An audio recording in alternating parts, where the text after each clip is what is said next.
So I wouldn't be a real IT geek if I didn't start an opener with a question about Bitcoin. We saw up on the slide that Pat presented that we're around $94,000 for a single Bitcoin. And that appreciation has been quite remarkable over the last few years, making a lot of people wealthy. When we were on a prep call for this event, you had mentioned that you actually wrote the very first print article regarding Bitcoin when it was below $1. And I'm curious what sparked your interest in cryptocurrency back then? Right, yeah. Well, thank you for that introduction, Pat, by the way. And yes, I wrote an article for Forbes where I worked prior to Wired about Bitcoin in 2011 when Bitcoin was worth $1. I guess it has appreciated about 1,000,000% since then. You guys are the financial people. But when I was writing the article, I even tried to buy 40 Bitcoins at the time. $40 worth of Bitcoin from the Mt. Gox exchange, the only Bitcoin exchange. It was so buggy that my transaction didn't go through. And I just try not to do the math too often about exactly how much that is costing now that it's like near 100,000. Yes, I have, for like, I guess 18 years now, covered this world of hackers and cyber spying, cybersecurity, cyber war, surveillance, and I've always been fascinated by this notion of anonymity on the internet and the ways that online anonymity tools are used by hackers to cover their tracks and used by people on the dark web, for instance, to become someone else, or sometimes to show you who they truly are in secret as a reporter. And in 2011, I came upon what seemed to me to be the most interesting online anonymity tool I'd ever encountered, which was Bitcoin. That's how it was described to me at the time, as a kind of digital cash for the internet, where you could not only use this cash to buy a cup of coffee, but you could put unmarked bills in a briefcase and send it across the internet to anyone without revealing your identity. And that seemed to me like it was going, I'm this kind of perverse reporter, always looking for the dark side of things, so I thought that was going to unlock a whole new world of financial crime, money laundering, online black market deals for drugs and weapons and terrorist financing, human trafficking. All of that seems possible if you have a truly untraceable form of digital cash. And all of that came to pass, over the decade that followed. But then something much more surprising happened, which is that it turns out that Bitcoin is not untraceable. It is in fact kind of the opposite of untraceable, that if you understand the blockchain, this thing that underpins the whole crypto economy, you can decipher the blockchain to follow the money, to trace Bitcoin transactions with far more transparency even than the traditional finance system. And it turns out that a group of people who were smarter than me, this kind of small group of detectives, had realized this at IRS criminal investigations, the crypto tracing startup Chainalysis, and they had gone on this incredible spree of busts and takedowns, really turning the lights on the dark web by following the money to take down one massive cyber criminal conspiracy using cryptocurrency after. Right. So just to explain quickly what the dark web is, it uses this technology called Tor, which used to stand for TOR, the onion router, which basically triple encrypts your web traffic and bounces it through these 3 hops around the internet to make it impossible for anybody to know where you're coming from or where you're going in this kind of secret network online. That protects your identity, and that's actually very effective. But these crime markets, like Alphabet, which you just mentioned, maybe by some measures the biggest of its kind ever, also used cryptocurrency thinking that would prevent investigators from following the transactions. If you send a PayPal payment, that can easily be traced. So instead they were using Bitcoin and other cryptocurrencies, which turned out, to their surprise, to be extremely traceable. So Alphabet was this biggest ever crime market, selling all sorts of hundreds of millions of dollars worth of narcotics, cyber-criminal malware, stolen data, and thanks to the investigations of, in fact, the task force was based in Sacramento, and some other analysts in Washington, D.C., they were able to trace the transactions of the kingpin of Alphabet, who went by the name Alpha 02, to Bangkok. Has activity on the dark web increased since the writing of tracers in 2022? Well, really, this in some ways was the beginning of the end of the dark web as a really vibrant crime, environment. Once it started to become clear, belatedly, to these crime lords that you could trace cryptocurrency, the dark web really has ways, at least in the West. Really what it's done is, if anything, has moved to Russia and other non-extradition countries. So it's difficult for them to ship to the US. So we still see Russian dark web drug markets that are making lots of money. The other thing that the dark web is being used for now, which I think probably a lot of people here are aware of in the financial world, is ransomware. And ransomware cyber criminals use the dark web, they're also largely based in Russia, to extort their customers, to post their threats, to post the leaked data that they steal from these organizations. So yes, like cryptocurrency tracing has ended, I think, the dark web as a Western phenomenon, but it's also kind of just driven into Russia. So is that what you would say? I mean, it seems like in tracers you initially mentioned that cryptocurrency is like God's gift to law enforcement. It obviously led to the takedown of Alphabet, but we still have so much trouble with ransomware, which is essentially extorting its victims for cryptocurrency, holding data ransom, extorting victims for cryptocurrency, bringing it somewhat local to Sacramento. That sadly, our large healthcare employer, Sutter Health here in the region, made national news a few years ago, where they had 845,000 health records ransomed and held for ransom. How is it that with all this traceability that we now know about with Bitcoin and cryptocurrency, that these attacks still exist? Right. I mean, I think that it's almost might feel misleading to talk about like how successful crypto tracing is for this audience that probably you have dealt yourselves in some cases with ransomware.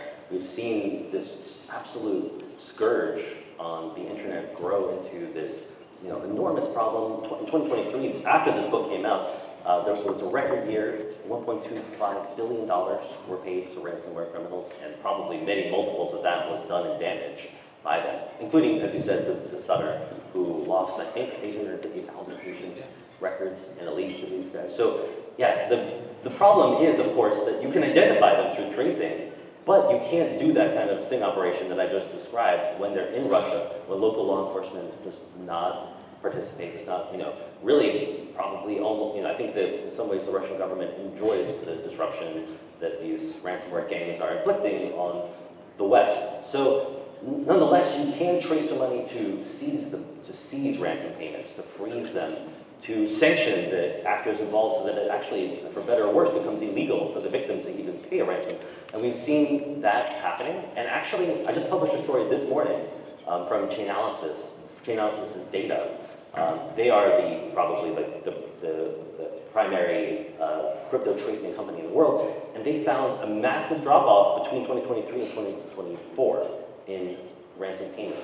It's down 35%, which is, I don't want to speak too soon. It could jump right back up, but it is a sign, I think, that law enforcement actions are working. The disruption, even if you can't arrest these guys, it is working. That the freezing and seizing and the trying to just put a chokehold on the cash out methods for them to make it harder for them to liquidate their profits, which you can do with with cryptocurrency because you can trace it. Can you talk to us about who exactly Sandworm is and how you came to write this book? Right. Well, for that, I'd love to show a video that for me is kind of the beginning of the story. So this is an HMI, which stands for Human Machine Interface, like a piece of software that's used to essentially control physical equipment inside of a facility. In this case, power grid equipment in an electrical utility in western Ukraine. And you can see that the mouse here is moving on the screen. It's clicking on circuit breakers, actually, in this power grid. It's trying to open those circuit breakers, which would turn off the power to customers. Now, the operator filming this with his phone, pulls back his phone, and you can see that nobody is touching the mouse as the cursor on the screen moves. This is what is known as the phantom mouse attack. Hackers have breached the network, taken over this machine, and they are using it to reach out and open circuit breakers and turn off the power to this utility's customers. This was filmed in the midst of the first ever cyber attack to trigger a blackout in December of 2015. At the beginning of, I would say, a full-blown cyber war carried out by a group of hackers, Russian hackers, called Sandworm. There was a second blackout, this time in the capital of Kyiv. Second ever blackout triggered by hackers. So now I could see there was, in fact, a real cyber war, by any definition, unfolding in Ukraine, that this one group it was all the work of this one group of hackers that had come to be known as sandworm, because they had little snippets of in their code that referred to the sci-fi novel Dune, and so they were named Sandworm. And I wrote this magazine piece for Wired, that a cover story that whose idea was that we should look to Ukraine to see the future of cyber war. Things were happening in Ukraine that showed Russia experimenting, using Ukraine as a test laboratory for new forms of cyber attack. And the idea was not just to try to learn from this, but in fact I was trying to warn in that cover story that these new forms of cyber attack were bound sooner or later, if we did not get them under control, to spill out to the rest of the world and hit us in the West as well. And you know, when you make a prediction like that, you actually don't want it to come true immediately, but that is unfortunately what happened. The very week that we published that story, and it was hitting subscribers' mailboxes and doorsteps, those same hackers released a piece of software called NotPetya, which hit Ukraine, spreads more virulently than any piece of malicious software in history, and did $10 billion in damage worldwide, the biggest ever cyber attack in history in terms of its costliness. But then, of course, because malicious software does not, respect national boundaries, it sprung out to the rest of the world. And I started to see these filings from major companies like Maersk, the world's largest shipping firm, reporting hundreds of millions of dollars in losses. Merck, the American pharmaceutical company, reporting ultimately more than $1 billion in losses. They hit Mondelez, which owns Cadbury and Nabisco, and FedEx, and on. And none of these companies, as they reported these losses to their shareholders, they did not want to talk about what had happened or who had done it. Nobody wanted to point the finger at Russia, even. So I banged my head against the wall for about a year, trying to get anybody to explain what NotPetya had done to these companies, and finally was able to essentially get a few brave sources at Maersk, the world's largest shipping firm, to explain what had happened. And what that looked like, it turned out, I was able to learn. For one IT administrator, he just saw his screen go black on this morning of June 26, 2017. I think June 27, 2017.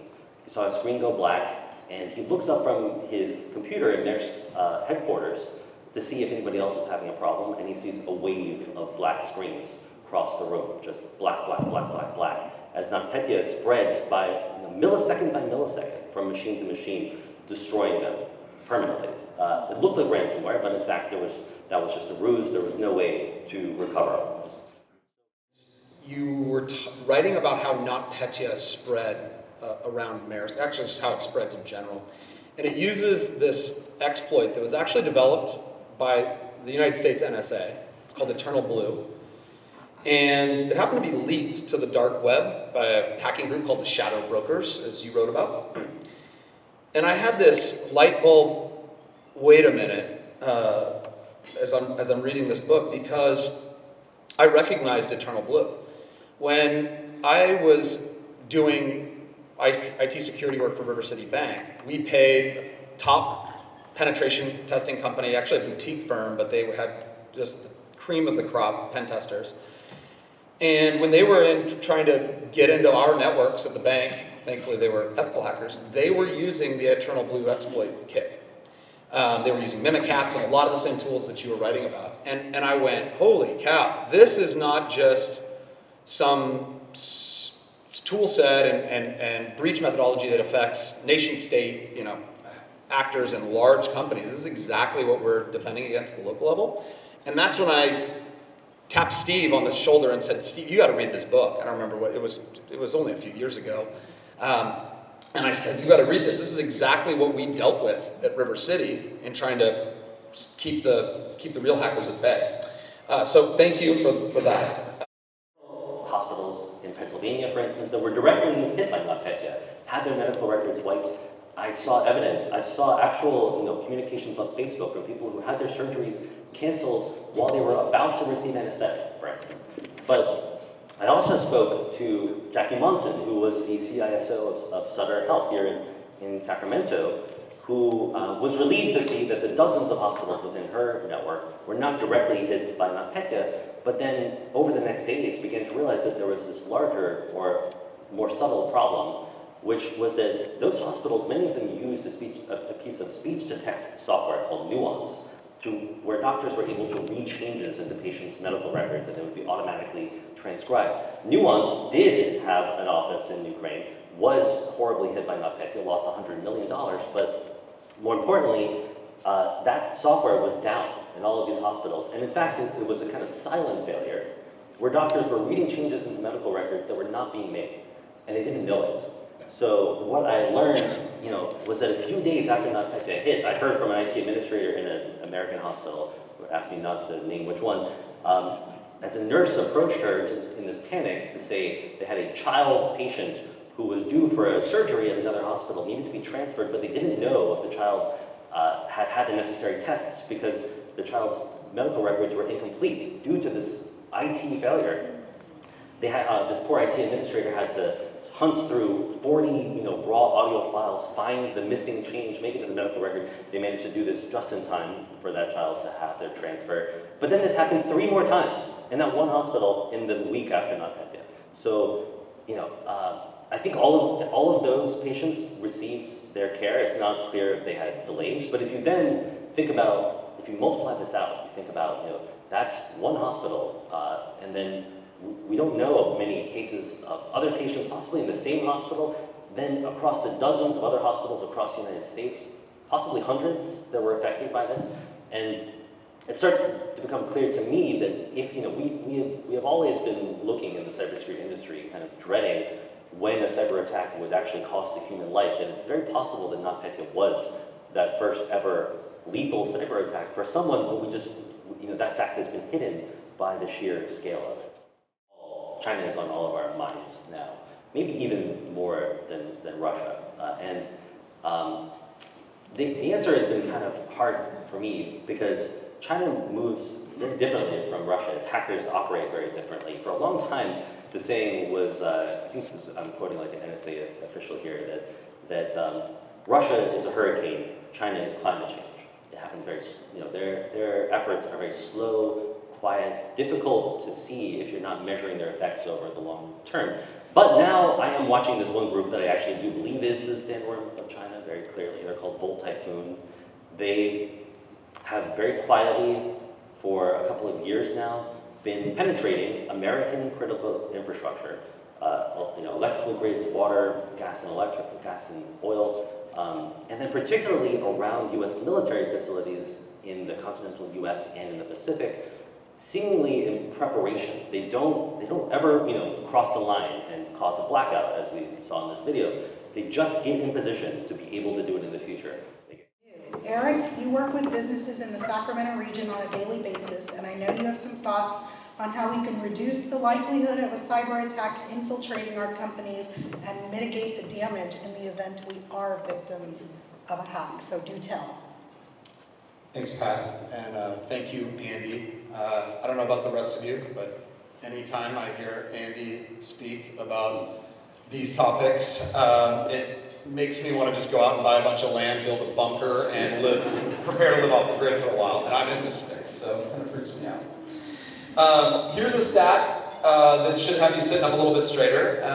The Small Business Administration has published that 43% of cyber attacks target small and mid-sized businesses. Those are defined as businesses with less than 1,000 employees.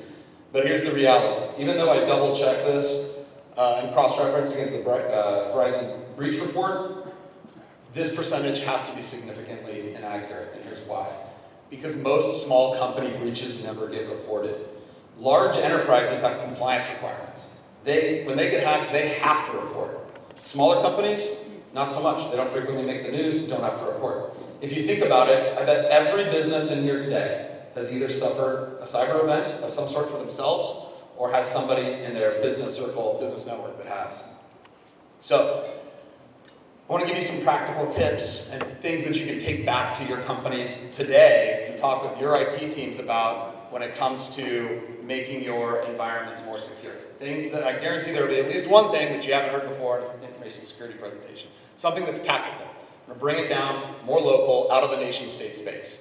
And we start by network segmentation. This isn't super novel, but this is like building firewalls inside your house.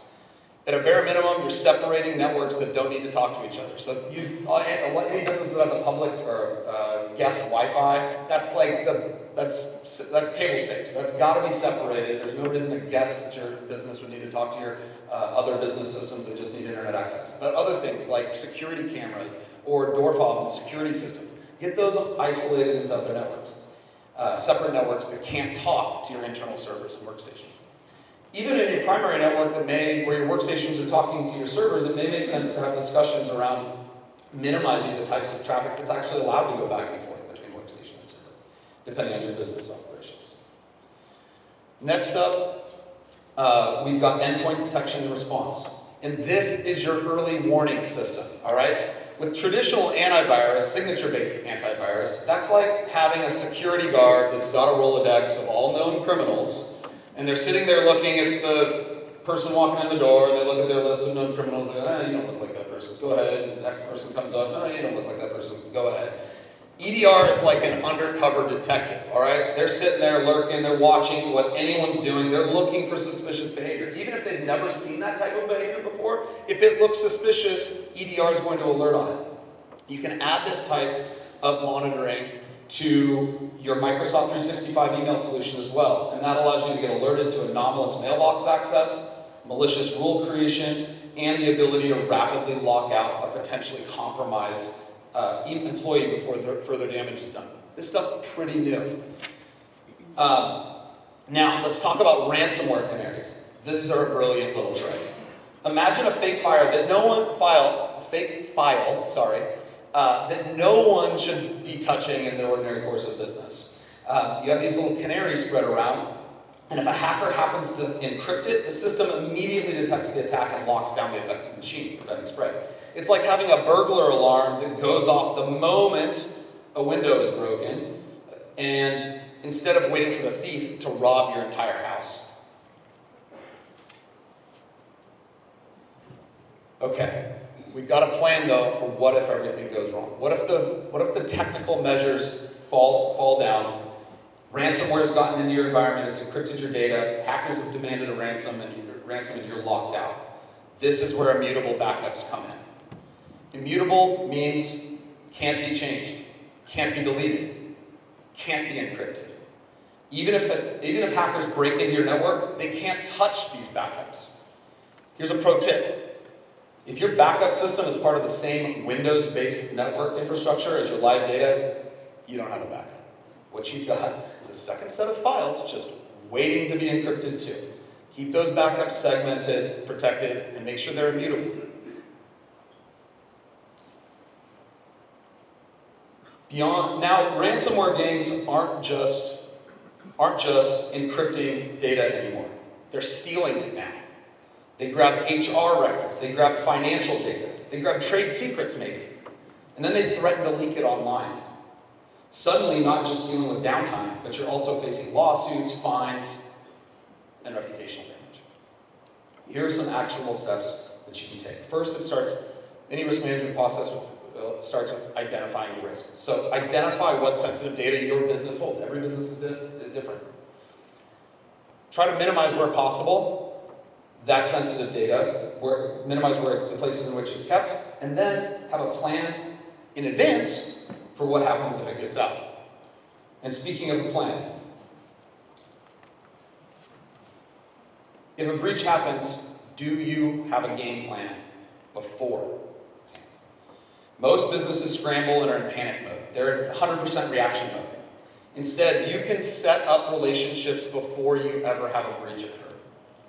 Means engaging with a cybersecurity firm in advance. Shameless plug, sorry.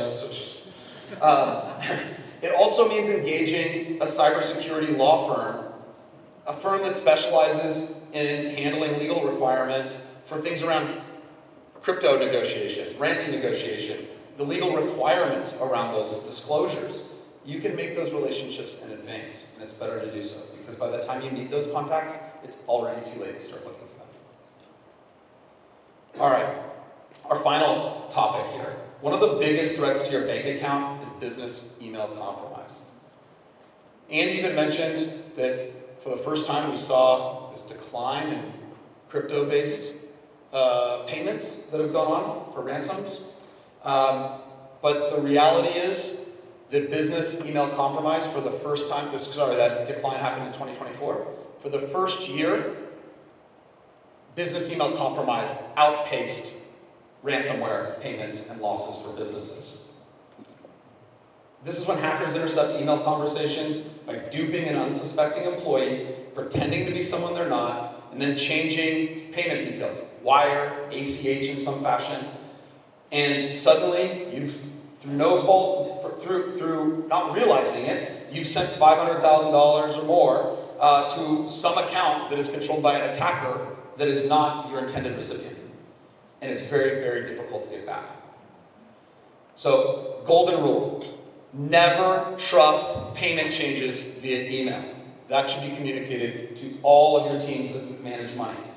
Pick up the phone. Use out-of-band verification. There's certainly reasons why payment accounts need to change. That's common. I get it. But pick up that phone. Call a known good number. What's a known good number? Not the one that's in the signature of the email.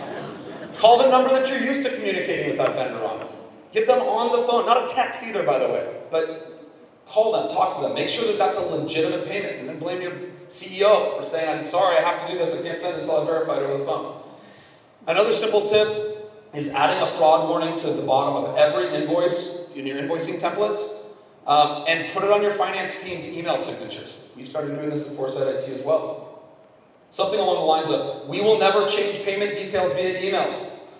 Call to verify before sending any funds, because this alone can save your business. And if not your business, maybe just spreading this around will save one of the people in your business circle. Together as a community, we keep ourselves stronger.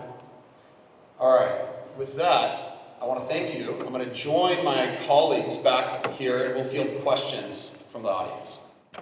In terms of defense, yeah, well, I think you did a great job, Eric, of describing, I would say, what is essentially like the kind of blocking and tackling, like eat your vegetables, brush your teeth, maybe beyond that even, the basic steps that everybody should be taking to protect themselves. I think that the U.S. government has stepped up in terms of the creation of CISA, an organization that is for the first time in the Trump administration and then under Biden, we had an agency that was fully devoted to cybersecurity defense. Until then, like the NSA, for instance, is responsible for cybersecurity defense as well, but also for offense. And we saw what happens with Eternal Blue, as Eric said, this tool was kept by the NSA for attack and then leaked. And the NSA only then scrambled to help everybody patch the flaws that it was exploiting. That is what happens when you think a lot about maintaining your ability to target other people without thinking about how they can target you in this glass house we live in. More than anyone else, we depend on digital infrastructure and automation, perhaps in the U.S. more than many other countries in the world. I think that we've seen the U.S. governments step up, I think, and actually even partner with Ukraine to help defend them as well. But Eric, do you want to talk about this? I think you're a better, more practical defender than. I think it's just so dang hard when all you can do is play defense, and that's what I think about a lot. Is that we are relegated to a one-sided game. And think about any sport where you can only play defense. You're wrong once and you're busted. And it's just a lopsided risk-reward scenario that exists between the attackers, the bad people, and us, the folks that are trying to defend all the businesses. And unfortunately, I don't see that lopsidedness changing. We've got geopolitical adversaries that are keen to promote this type of stuff and then harbor the fugitives that exist within their countries. So what we practice with our clients is open discussions around the risk. I don't care what your information security budget is. I don't care what awesome controls you have. The reality is it'll never be enough. So we need to be preparing for what happens if there is a breach. What are the next steps? What can we do to minimize the effects of a breach in our companies? Yeah, so first off, I'm not an insurance representative, but we do deal with cyber liability insurance companies regularly as we're going through filling out, mostly as we're going through assessing the risk and what mitigating controls that we have in place with various clients. And I'll say what I've witnessed is that is that the questionnaires have gotten much more lengthy. In some cases, policies have gotten more expensive, but more commonly is that depending on how you answer those questionnaires, the policy gets more expensive or less expensive. And really what it's doing is adding not regulated controls. Now, these aren't coming from a government regulatory body, but they're adding controls that are coming from your insurance provider to help really benefit the security of your business, as well as hopefully save you on some premium. It seems to me like insurance is actually, cyber insurance is playing a role in getting people to take cybersecurity seriously. Like if you're not worried about massive losses, at least your insurance company is and is enforcing it. I think the payments that are going out are in ransomware and the operational losses getting people's attention too. So this massive drop in ransoms that we saw in the last year, surprisingly, I think also was driven in part by the insurance industry just really requiring people to do some of the basic brush your teeth, eat your vegetables, cybersecurity measures that Eric was describing. So then, sorry, to your question about AI, that's a tough one. Like, I have been a kind of skeptic of all of these AI tools really mattering in the world of state-sponsored hacking, high-level, sophisticated hacking, ransomware.